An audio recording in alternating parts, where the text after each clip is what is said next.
Ya, betul.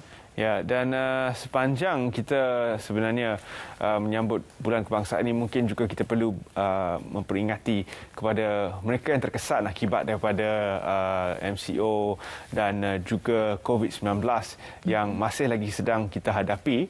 Kesannya bukan sahaja dari segi kesihatan, tapi juga dari segi kesan kepada peniaga-peniaga kecil. Sudah pasti kita teringat satu ketika dulu bila kita bebas bergerak ke mana saja dan kita menggunakan lebuh raya Utara Selatan untuk bergerak dari destinasi kita di Kuala Lumpur mungkin menuju ke Pulau Pinang. Sepanjang perjalanan itu banyak R&R yang tersedia untuk kemudahan kita. Dan kemudahan-kemudahan ini juga membawa bersama peniaga-peniaga kecil yang menyajikan pelbagai hidangan yang sememangnya saya pun rindu. Betul. Sebab sudah lama tidak merasa dan mereka pun kehilangan punca pencarian disebabkan oleh sekatan perjalanan yang terus dikenakan kepada kita untuk menghadapi pandemik ini. Namun apakah peranan PLUS dalam membantu mereka, kerana ini adalah kemudahan yang memang tersedia sepanjang lebuh raya yang diusahakan bersama oleh PLUS. Dalam talian pagi ini, selamat pagi Datuk Azman Ismail, Pengarah Urusan PLUS Malaysia Berhad. Terima kasih Datuk kerana sudi bersama kami pagi ini, dan PLUS ada perkabaran yang baik untuk dikongsikan bersama rakyat Malaysia, khususnya kepada peniaga yang berniaga di R&R dan terkesan apabila arahan tidak boleh merentas negeri ini diadakan. Datuk boleh berikan pengenalan tentang Rakan Negara PLUS yang dilancarkan sempena Bulan Kebangsaan, Datuk. Silakan.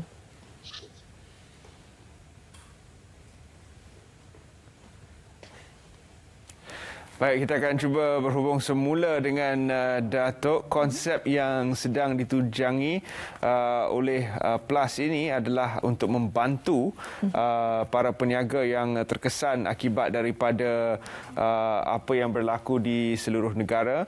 Dan dalam semua usaha ini, PLUS sentiasa berusaha sebenarnya untuk membantu menjaga anda dengan baik sepanjang perjalanan. Kita mendalami konsep Rakan Negara bersama dengan PLUS, semula dengan Datuk yang telah pun kembali bersama kami di talian. Datuk, sudah okey ke talian di sana? Ya, terima kasih Datuk kerana sudi bersama kami sekali lagi. Terima kasih Tara dan Zaliha. Terima kasih memberi peluang untuk saya berkecimpung dalam Selamat Pagi Malaysia untuk menceritakan sikit, berkongsi tentang program-program yang telah PLUS lakukan. Rakan Negara dan juga kempen yang kita ingin ceritakan di sini. Sebelum saya ceritakan dengan lebih lanjut tentang program-program yang kita lakukan untuk menolong rakan niaga di arena, saya juga ingin berkongsi tentang apakah perkara-perkara lain yang PLUS lakukan untuk menolong negara dan juga para peniaga dan juga para pengguna lebuh raya. Perkara-perkara yang kita lakukan tentang menjaga fence lines community along the jajaran lebuh raya itu satu perkara yang biasa kita lakukan. Kita dah memula sejak terkenanya COVID tahun 2020. Program yang kita lakukan adalah secara inklusif. Kenapa saya kata inklusif? Kerana ini program yang bukan kita saja lakukan dari syarikat, tetapi banyak warga kerja PLUS sendiri ingin ikut serta. Sebagai contoh, tahun lepas kita telah memberi pertolongan sebanyak 1.68 juta ringgit untuk membekalkan di hospital-hospital sepanjang jajaran lebuh raya dengan alat-alat medical dan juga PPE. 7% daripada 1.68 million itu datang daripada sumbangan warga kerja PLUS sendiri, jadi lebih kurang RM140,000. Pada tahun ini kita juga melakukan perkara yang sama, tapi kali ini disebabkan oleh banyak fence lines community kita yang tersangkut ataupun mendapat kesan yang begitu tinggi sekali disebabkan oleh pandemik ini. Kita akan bagi kempen Ambil Peduli, di mana kutipan sebanyak 134,000 dapat kita terus lakukan untuk menolong para asnaf di sepanjang jajaran lebuh raya kita. Ini yang walaupun tak sebanyak RM137,000 ini yang kita dapat kutip, kita dapat membantu lebih kurang 1,374 keluarga ataupun bersamaan dengan 5,490 isi rumah di sepanjang lebuh raya. Penting saya ingin katakan di sini, walaupun kempen yang kita lakukan ini adalah segi berupa baku barangan keperluan dan makanan. Yang pentingnya semua barang keperluan itu kami beli di kedai-kedai runcit tempatan demi menjana ekonomi setempat. Itu yang kami ingin tetapkan di sini. Walaupun mungkin kita nampak 137,000 itu mungkin harga yang tidak banyak, tapi yang pentingnya ia datang daripada kutipan daripada warga Plus sendiri. Jadi pihak warga Plus ingin juga membantu semua fans komuniti kita sepanjang jajaran untuk mereka juga membantu. Yang pentingnya seperti kata-kata pujangga, iaitu dalam rezeki kita ada rezeki mereka. Betul. Walaupun kecil jumlahnya kepada kita, ia mungkin besar artinya kepada mereka. Itu yang ingin kita titik beratkan di sini. Datuk, dengan peralihan beberapa negeri ke fasa 2, fasa 3 dan 4, sebenarnya kita jangkakan lebih banyak pergerakan akan dibenarkan dengan melengkapkan dos, dan bagaimana sebenarnya Plus tampil sebagai pusat PPVI dan bagaimana prosesnya, kelancarannya setakat ini, Datuk? Okey, terima kasih atas soalan itu, Zahra. Memandangkan tentang keperluan lebih-lebih lagi dalam program pemulihan negara, salah satu strateginya adalah untuk kita meningkatkan vaksinasi. Jadi pihak Plus juga tunjuk ke hadapan dan memberi dan volunteer supaya pihak bangunan corporate kami di Dewan Banquet Hall kami digunakan sebagai pusat PBV. Ini telah bermula sejak 26 Julai dan telah berakhir pada 22 Ogos. Dalam jangka masa yang singkat itu, kami telah dapat memberi 39,000 suntikan dos kepada kebanyakan penduduk Malaysia, lebih-lebih lagi di Lembah Kelang. Itu salah satu daripada sumbangan kami untuk menolong Malaysia keluar daripada pandemik ini, dan kita sama-sama juga menolong untuk kita menjurus kepada pelan pemulihan negara. Datuk, melihat kepada bulan ini, bulan yang sangat bermakna kepada semua rakyat Malaysia, kita akan menyambut Hari Kebangsaan 31 Ogos dan juga Hari Malaysia pada 16 hari bulan September nanti. Jadi apakah peranan Plus sendiri dalam menyemarakkan lagi semangat ini, semangat sempena dengan bulan kebangsaan? Ya, terima kasih, Terence. Kami respons kepada itu, kami tengok pada beberapa aspek. Nombor satu, kita tengok tentang aspek tentang apa yang dapat kita lakukan untuk menolong masyarakat setempat. Di sepanjang jajaran lebuh raya kita daripada utara ke selatan, kita merentasi banyak negeri-negeri. Yang pentingnya apakah dapat kita lakukan untuk menolong tingkatkan ekonomi setempat walaupun dalam keadaan pandemik ini. Dan di arena kami, kebanyakan daripada arena kami, saya ingin berkongsi di sini, 85% daripada penggerai kami adalah dari mereka yang tinggal dalam lingkungan 30 km daripada lebuh raya itu. Jadi dengan ini, yang pentingnya kita ingin menjana peluang pekerjaan.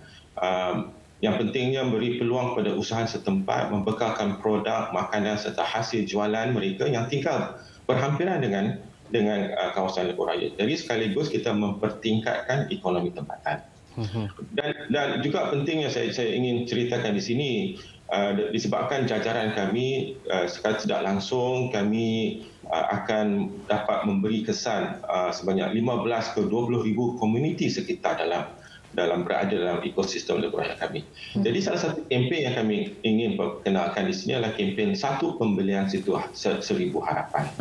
Ia disasarkan kepada mereka, bagi siapa-siapa yang mendapat kebenaran polis untuk melakukan perjalanan di lebuh raya agar dapatlah singgah di area kami untuk membelilah satu pembelian walaupun hanya sebungkus nasi lemak ataupun teh tarik. Ia akan memberi impak yang begitu banyak sekali sebab yang pentingnya begini, setiap satu pembelian itu walaupun kecil akan memberi harapan bukan sahaja pada peniaga tetapi pada rangkaian pembekal yang terdiri daripada mereka yang tinggal berhampiran di kawasan lebuh raya. Jadi itu yang penting yang ingin kami letakkan di sini supaya apabila pembelian itu dilakukan, ia bukan sahaja menolong pada peniaga tetapi juga menolong kepada semua supply chain yang akan yang berada di sekitar arena yang kami ada di sini. Datuk, walaupun kita telah dengarkan banyak kelonggaran dan ramai yang optimistik boleh memulakan perjalanan mereka tidak lama lagi, bagaimana pula nasihat Datuk sebab PLAS memang tidak pernah putus-putus melaungkan aspek keselamatan bukan sahaja dari segi infrastruktur lebuh raya dan semua aspek terlibat tapi juga dari segi keselamatan pengguna jalan raya itu sendiri. Dalam situasi ini dari segi SOP dan juga faktor keselamatan yang ditekankan di setiap RNR itu, apa yang boleh Datuk kongsikan dan berikan jaminan kepada warga masyarakat tentang keselamatan mereka berada di RNR ini? Terima kasih, Syariah. Jadi memang betul apabila pengumuman terbaru kerajaan dalam Pelan Pemulihan Negara terutama kelonggaran beberapa perkara seperti dine-in bagi sektor ekonomi. Jadi ramai pengunjung yang teruja untuk melakukan perjalanan seterusnya berkunjung untuk RNR untuk menikmati makanan. Tapi kami memastikan keselamatan bukan sahaja para pengunjung dan juga kepada para pengendali gerai itu sendiri. Ingin saya kongsikan di sini, pada ketika ini apabila kita buat satu sensus, kita dapat 49% daripada peniaga arena telah mendapatkan 2 dos suntikan. Manakala 30% lagi telah menerima sekurang-kurangnya 1 dos suntikan. Jadi itu 1% yang tinggi. Tapi untuk mementingkan, untuk memastikan public health, kita ingin menetapkan bahawa bagi peniaga yang ingin membukakan perniagaan dine-in, kita mahukan mereka bukan sahaja pengerai tetapi ahli-ahli kerja mereka sekurang-kurangnya mendapat 1 dos suntikan supaya memberi satu kepastian kepada penghujung yang datang kepada RNR di mana MKM mengatakan mereka semestinya mengadakan 2 sertifikat kata komplit dari segi suntikan. Betul. Jadi kita ingin memberi satu kepastian pada para pengguna pengendali gerai dan juga ahli-ahli pekerja mereka juga mendapat suntikan yang sama. Itu untuk dine-in. Walau bagaimanapun untuk take away itu perkara biasa, itu masih lagi satu servis yang kita sentiasa adakan pada para pengunjung lebuh raya. Baik, terima kasih Datuk kerana sudi bersama kami dalam Selamat Pagi Malaysia pagi ini memberikan penerangan kepada umum yang akan menggunakan lebuh raya tidak lama lagi. Dan untuk mereka yang berminat, anda juga boleh ke laman Sesawang PLAS dan juga pautan-pautan media sosial bagi memuat turun inisiatif-inisiatif kelestarian melalui laporan SR20 yang telah dikemas kini. Anda hanya perlu mengimbas QR code yang tersedia di dalam semua pautan media sosial dan juga terletak di laman-laman Facebook dan sebagainya PLAS ataupun di skrin anda pada ketika ini. Terima kasih Datuk kerana sudi bersama kami dalam Selamat Pagi Malaysia. Terima kasih kembali. Baik, itu yang sebab kami kongsikan bersama Datuk Azman Ismail, Pengarah Urusan PLAS Malaysia Berhad, bagaimana antara usaha berterusan untuk memastikan keselamatan di jalan lebuh raya dan juga keselamatan di kawasan RNR yang sering kita gunakan untuk apa juga tujuan berehat, makan dan sebagainya. Jadi dalam kita beralih ke fasa-fasa seterusnya, pastikan SOP juga kita jaga untuk keselamatan komuniti secara keseluruhannya. Dan apabila kita kembali menggunakan lebuh raya itu nanti, pastikan anda juga memberi sokongan kepada para peniaga kecil yang semestinya menantikan peluang untuk kembali membuka gerai-gerai mereka di lebuh raya ataupun di sepanjang lebuh raya utara selatan itu. Dan saya pasti anda pun rindukan makanan-makanan yang sememangnya dinanti oleh kita yang bergerak pada jarak jauh itu melusuri keseluruhan lebuh raya utara selatan. Jadi apabila kembali menggunakan ini nanti, pastikan anda juga memberi sokongan kepada para peniaga kecil kita yang sememangnya menanti kepulangan anda juga. Kita beri laluan untuk continuous untuk